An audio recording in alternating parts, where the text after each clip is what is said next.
আজকে আমি একটি ভাইরাল জামা বানাইছি, যেটা আলিয়া কাট। জামাটা সবাই খুব পছন্দ করছে, তাই ভাবছি ভিডিওটা তোমাদের সাথেও শেয়ার করি। আমি আজকে 38 সাইজের জামাটা বানাবো, তো তার জন্য আমি 3 গজ কাপড় নিয়েছি। 38 সাইজের হাফ হচ্ছে 19, আর 2 ইঞ্চি নিয়েছি এক্সট্রা কাপড়। কাপড়টাকে আমি 2 ভাগ করে নিয়েছি, আর এখানে 4 ভাগ করে নিয়েছি। 4 ভাগ করে লম্বা, 4 ভাঁজ করে লম্বা হাফ ইঞ্চি ছেড়ে আমি 15 ইঞ্চি কেটে নিয়েছি লম্বা।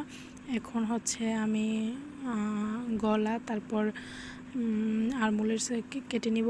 এখন গলার জন্য আমি 2 ইঞ্চি, আর আলমোলের জন্য এই তো 7.5 ইঞ্চিতে আমি দাগ কেটে নিয়েছি। এখন এটা আমি কেটে নেব। এই তো কেটে নিয়েছি। কেটে নেওয়ার পর এখন আমি পাট দুটোকে আলাদা করব, কারণ সামনে আমি ভি গলা দেব। এখন ভি গলার জন্য আমি এখানে হাফ ইঞ্চি ছেড়ে 5 ইঞ্চিতে দাগ কেটে নিয়েছি। আর এখানে আলমোল, যেহেতু এটা সামনের পাটে তালপাট অংশটি কাটতে হবে, তো সেজন্য আমি কেটে নিচ্ছি। আলিয়া কাটের যে মূল আকর্ষণ সেটা এখন কাটবো। এখন আমি 5 ইঞ্চিতে দাগ কেটে নিয়েছি। কেটে নেওয়ার পর এভাবে দাগটা আমি টেনে কোনা করে আর করে কেটে নিয়েছি। ঠিক দেখতে এরকম হয়েছে।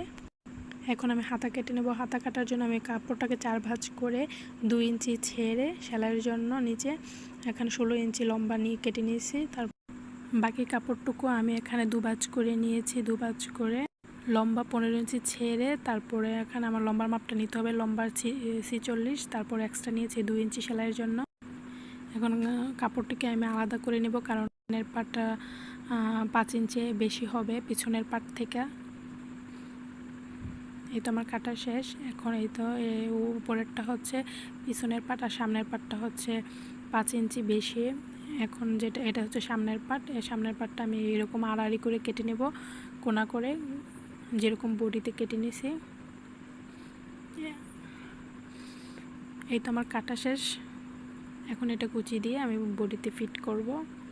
আমার কাটা শেষ। তোমরা যারা সেলাই দেখতে চাও তারা কমেন্ট করো।